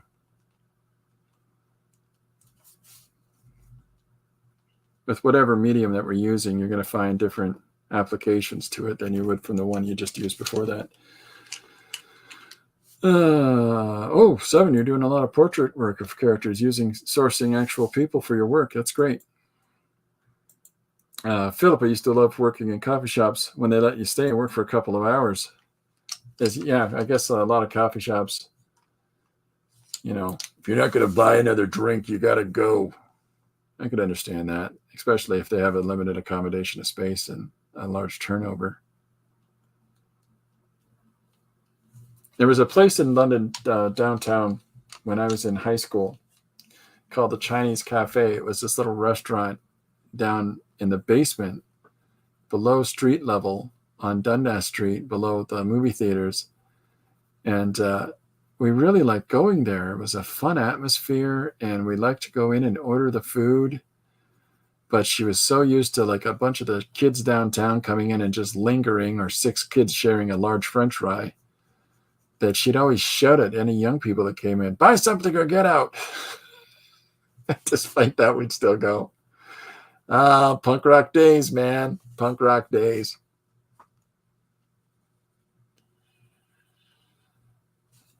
Try to be nice, go up to the counter. Hello, Mrs. Wang. Who are you? She was wonderful. And yet this face was the coolest for just sitting there and working, as long as you had food on the plate. I feel like most artists, Chinese Cafe, Philip, down below the Capital of the Century, one of those 2 theaters. This is going back 30 years. Do you feel like most artists are sort of creatures of habit? Heck yes. Philip says, I can say for myself, I am for sure. I don't know about artists in general, though. I think so. I really do. I think so. It's an absolute truth that we have processes that work for us. And it's kind of like athletes where you get into a rhythm. Hey, this is working for me. This is when I feel like our team is winning, or whatever it is. Like if you get into a rhythm, or you get into an approach that you feel development and growth on in any avenue, you're going to pursue that. If maybe not as habitually as, being an obsessive compulsion, but I mean, you're definitely going to find a comfort in working in something, or you're going to find a comfort in working a certain way.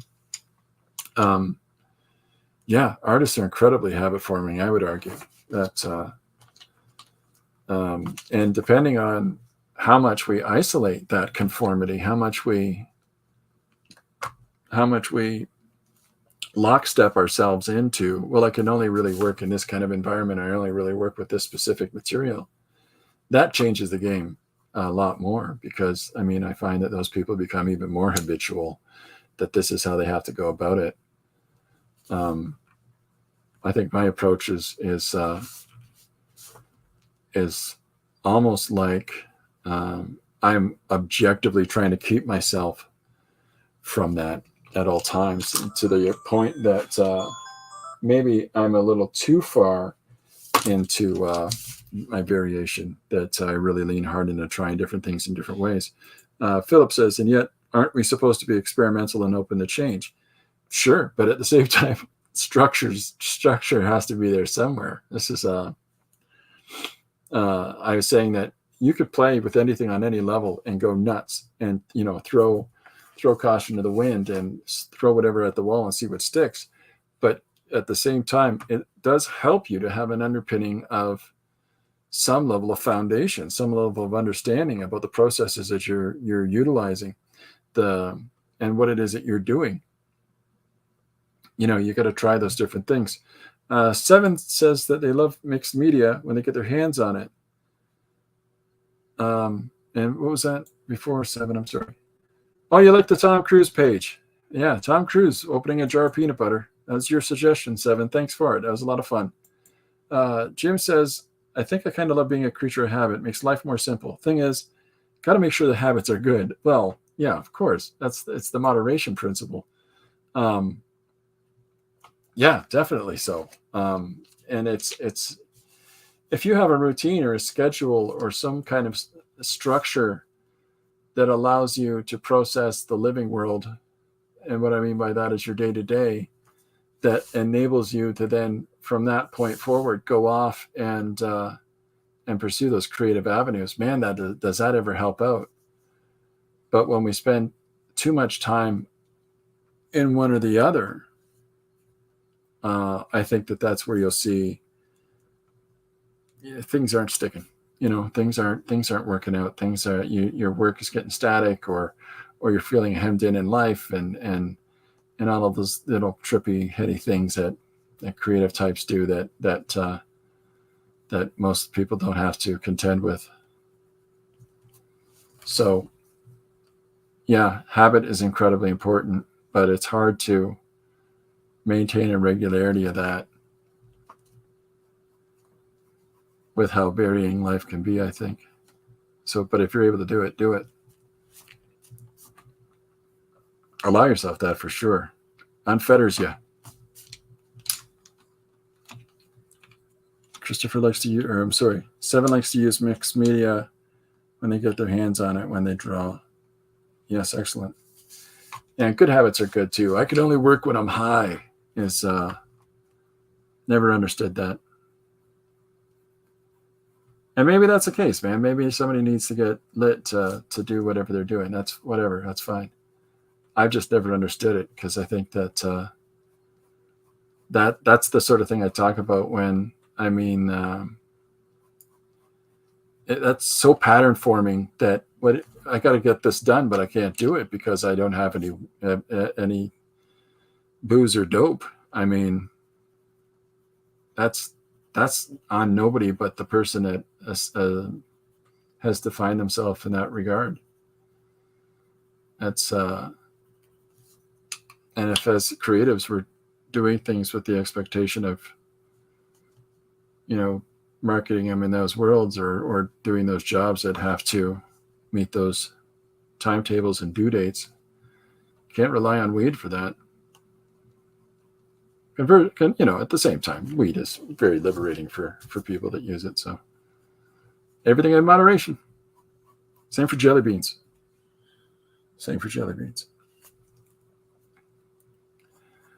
I can't do nothing if I'm not eating my jelly beans.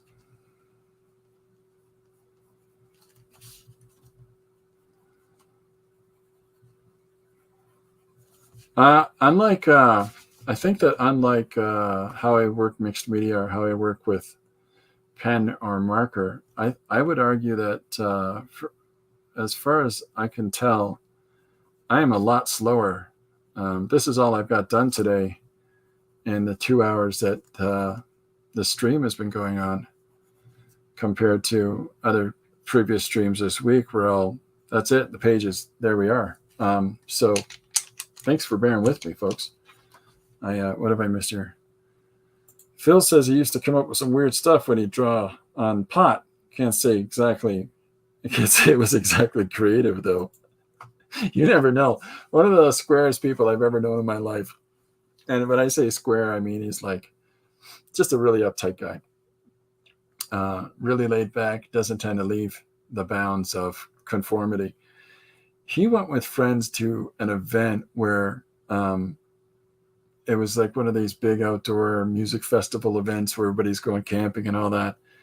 And so he smoked his first, non-cigarette cigarette. And he spent 3 hours taking pictures of his hands in his van. Just 3 hours, at least the other guys had calculated, where he's just literally shot after shot.